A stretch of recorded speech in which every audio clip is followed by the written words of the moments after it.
Hello friends, हम discuss करते हैं question number 10 CA final SFM portfolio management. ये क्वेश्चन आपका इंपॉर्टेंट क्वेश्चन है, इस पे हम डिस्कस करते हैं। ठीक है ना बेटा, चलिए क्वेश्चन नंबर 10 देखते हैं। Following are the details of the portfolio consisting of 3 shares ABC.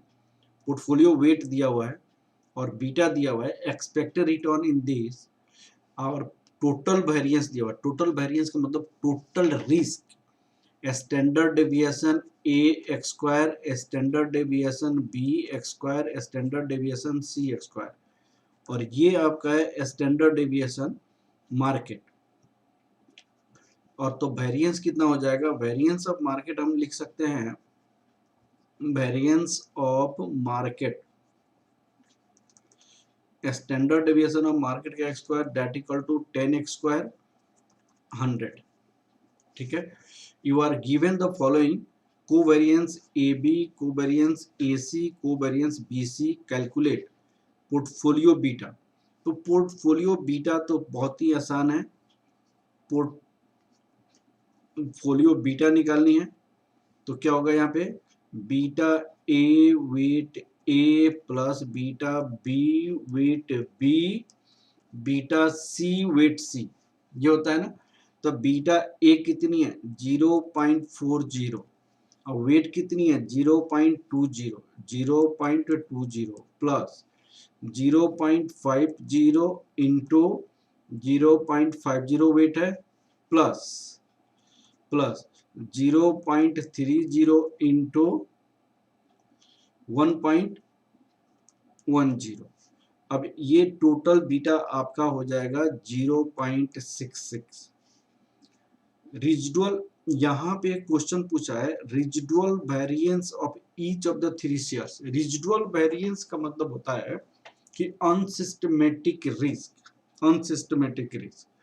तो यहाँ पे हम क्या निकालेंगे? पहले सिस्टमेटिक रिस्क निकालेंगे और टोटल, ये जो टोटल वेरिएंस का मतलब systematic risk plus unsystematic risk हो गया, और उसके बाद रेजिडुअल वैल्यू निकालेंगे। ठीक है ना। तो हम यहाँ पे क्या निकालेंगे? Calculation of systematic risk, calculation of systematic risk and unsystematic risk, calculation of systematic risk and unsystematic risk, systematic risk and unsystematic risk. तो दो टाइप का रिस्क होता है, इसके कंसेप्ट में मैंने बहुत अच्छे से डिस्कस किया हुआ है। तो यहाँ पे हम डिस्कस करते हैं सिस्टमेटिक रिस्क का। तो सिस्टमेटिक रिस्क का फॉर्मूला होता है beta of the security x square into standard deviation of market का एक्स स्क्वायर। तो यहाँ सिक्योरिटी ए हो जाएगा, बीटा ऑफ द सिक्योरिटी 0.40 का X square into 10 X square, ये हो जाएगा आपका 0.0016। यहाँ पे security B 0.50 X square into that equal to 0 point है, दैट इक्वल टू ये 10% है ना, 10% को या हमने यहाँ पे पॉइंट में रख दीजिए, और 0.10 एक्स स्क्वायर, तो ये हो जाएगा 0.025। अब सिक्योरिटी सी, तो बीटा अब सिक्योरिटी सी 1.10 x square into 0.10 x square, तो 0.0121। अब हो जाता है क्या? अनसिस्टमेटिक रिस्क निकालने हैं। Calculation of unsystematic risk, calculation of unsystematic risk. Unsystematic risk में total risk minus systematic risk. यहां पे मैंने लिखा सिक्योरिटी ए। अब सिक्योरिटी ए का टोटल रिस्क कितनी है? 0.015, सिक्योरिटी बी का 0.025, सिक्योरिटी सी का 0.10। सिस्टमेटिक रिस्क तो हमने ऑलरेडी निकाला हुआ है,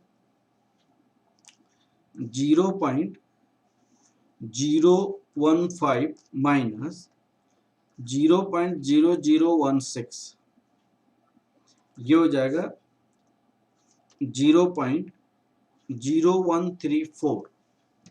अब आपका सिक्योरिटी बी 0.025 माइनस 0.0025,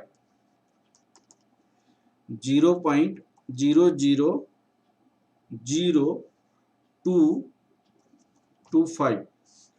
अब आपका सिक्योरिटी सी हो जाएगा, सिक्योरिटी सी 0.10 माइनस 0.0121, 0.0879, 879, ये हो जाएगा। ये मैंने रिजिडुअल, आपका residual variance of each of this three, residual value of each of this three means systematic risk as well as unsystematic risk निकाला। अब आपको क्या पूछा गया है? Portfolio variance using Sharpe index method. Portfolio variance का मतलब होता है portfolio risk of Sharpe index model करता है systematic risk plus unsystematic risk, दोनों को हम कंबाइन कर देते हैं, ठीक है ना। अब इसमें क्या होता है,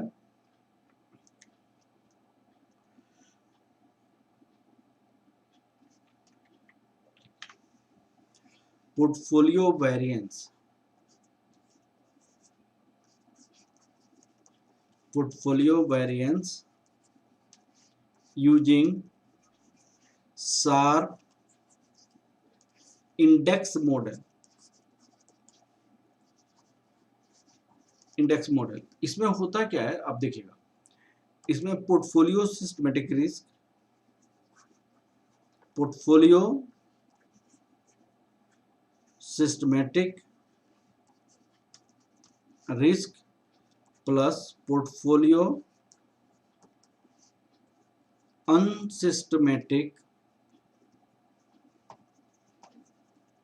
रिस्क होता है। अब हम निकालेंगे working node first. Calculation of portfolio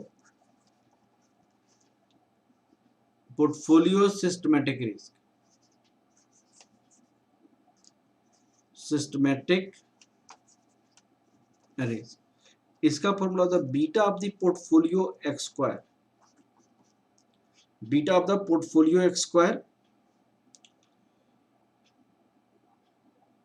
beta of the portfolio x square into standard deviation of market का X square, standard deviation of market का X square.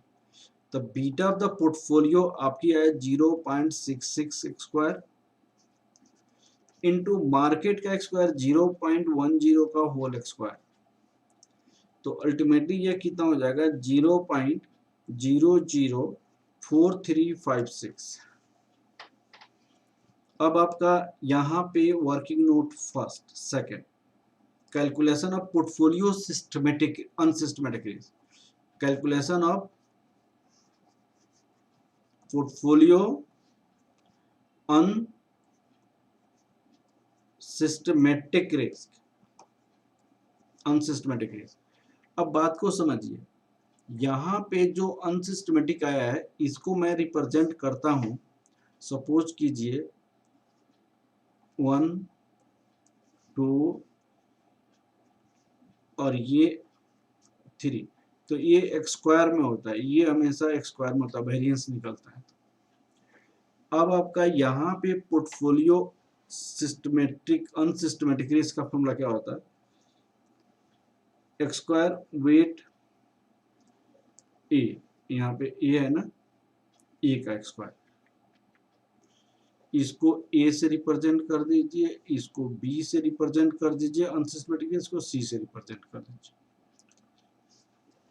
Plus standard error B का X square into weight B का X square, standard error C का X square weight C का X square.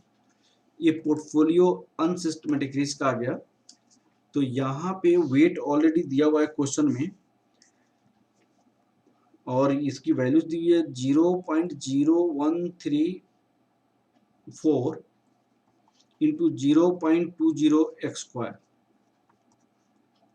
0.004356 into 0.50 X square plus 0.0879 into 0.30 का X square. ये compute करने के बाद कितना जाएगा, 0.018428। अब आपका जो यहाँ पे क्वेश्चन पूछेगा, ये पोर्टफोलियो आंसर ऑफ सी, ये तीसरा पार्ट है, portfolio variance using Sharpe index model, portfolio systematic risk plus portfolio unsystematic risk. तो सिस्टमेटिक रिस्क में हमारे पास क्या आता है 0.004356, अनसिस्टमेटिक रिस्क में 0.01843428। अब आपका यहाँ पे आ जाएगा 0.004356 प्लस 0.014072 0.018428 ये हो जाएगा। अब एक और पार्ट है इस क्वेश्चन में, वो भी इंपॉर्टेंट है, portfolio variance using modern portfolio theory given by Markowitz, modern portfolio theory. तो ये portfolio variance using modern portfolio theory, इसका फॉर्मूला क्या होता है, standard deviation A weight A whole square, standard deviation B weight B whole square, standard deviation C weight C whole square, two standard deviation A weight A weight A, standard deviation B weight B, coefficient of correlation A B, coefficient of correlation A B, plus standard deviation A weight A two standard deviation C weight C, coefficient of correlation A C, plus two standard deviation B weight B, standard deviation C weight C, coefficient of correlation यहाँ पे BC हो जाएगा। हमारे पास covariance दिया हुआ है। अब देखिएगा यहाँ पे एक फॉर्मूला होता है coefficient of correlation A B का फॉर्मूला होता है covariance A B into standard deviation A standard deviation B. तो कोवेरिएंस को हम इससे डिवाइड कर देंगे तो हमारे पास निकल जाएगा कोफिशिएंट ऑफ कोरिलेशन। ठीक है, तो हमारे पास स्टैंडर्ड डेविएशन को यहाँ पे अगर मल्टीप्लाई कर दें तो कोवेरिएंस सिर्फ रखने से हो जाएगा। तो सिर्फ वेट को मल्टीप्लाई करना पड़ेगा, यहाँ पे सिर्फ वेट को मल्टीप्लाई करना पड़ेगा अगर आपका कोवेरिएंस रख रहे हैं तो। ठीक है ना, अब आप देखिए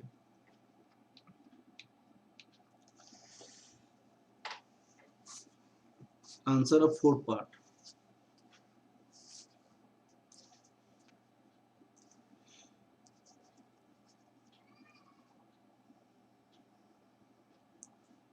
portfolio variance on the basis of Markowitz model, portfolio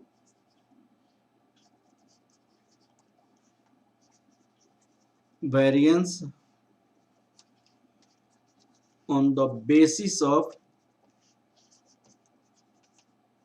Markowitz model. तो standard deviation A, weight A X square, B weight B X square, standard deviation C weight C X square, 2 weight A weight B covariance A B plus 2 weight A weight C covariance A C, 2 weight B weight C covariance B C. ये formula है।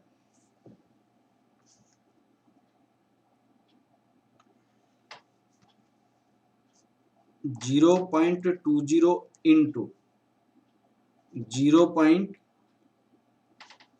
यहाँ पे variance है हमारे पास, तो ये तो already variance है, ये तो एक्स स्क्वायर ऑलरेडी है। तो जब एक्स स्क्वायर ऑलरेडी है तो हमें मल्टीप्लाई करने की आवश्यकता नहीं है एक्स स्क्वायर से।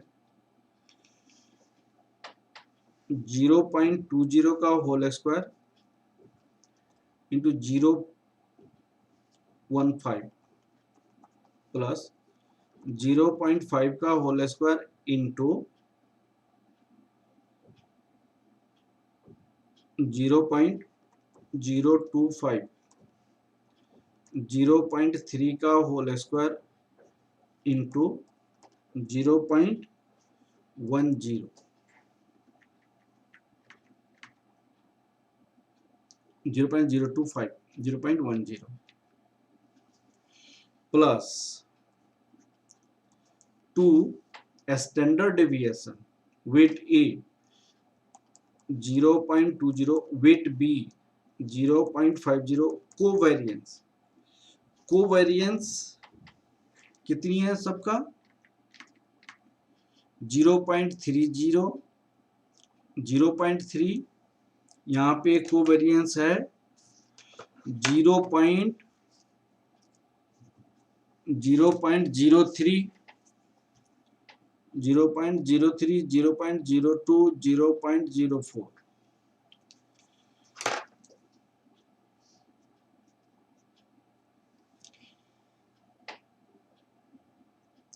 To 0.03 plus 2 into 0.0, 0.20, 0.30 into 0. यहाँ पे 20, 0.30 इंटू 0.020 कोवेरिएंस बी सी। यहाँ पे ये क्या हो जाएगा कोवेरिएंस, ये किसका होगा ये AC, AC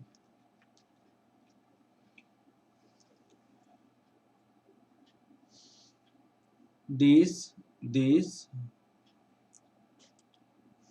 plus 2 into 0.50, 0.30 into covariance of BC 0.04। इसकी कैलकुलेशन करना पड़ेगा। अब कैलकुलेशन कैसे करेंगे हम देखिएगा आप,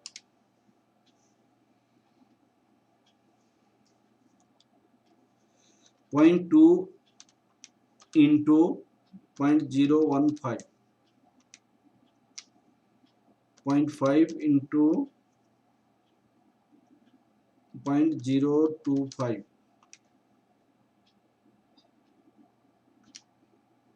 0.3 into 0.1, 2 into 0.2 into 0.5 into 0.03, 2 into 0.2 into 0.3 into 0.03 ये आपका हो जाएगा प्लस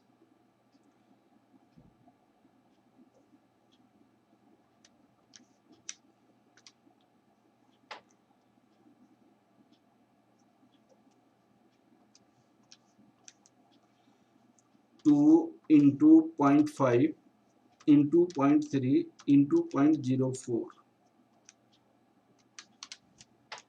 0.037 0.03745 ये आपका हो जाएगा मार्कविट्ज मॉडल के बेसिस पे। ठीक है बेटा, तो इस तरह हमने ये क्वेश्चन कंप्लीट किया। ओके, बहुत अच्छा क्वेश्चन है, please revise before exam. Okay, thank you class.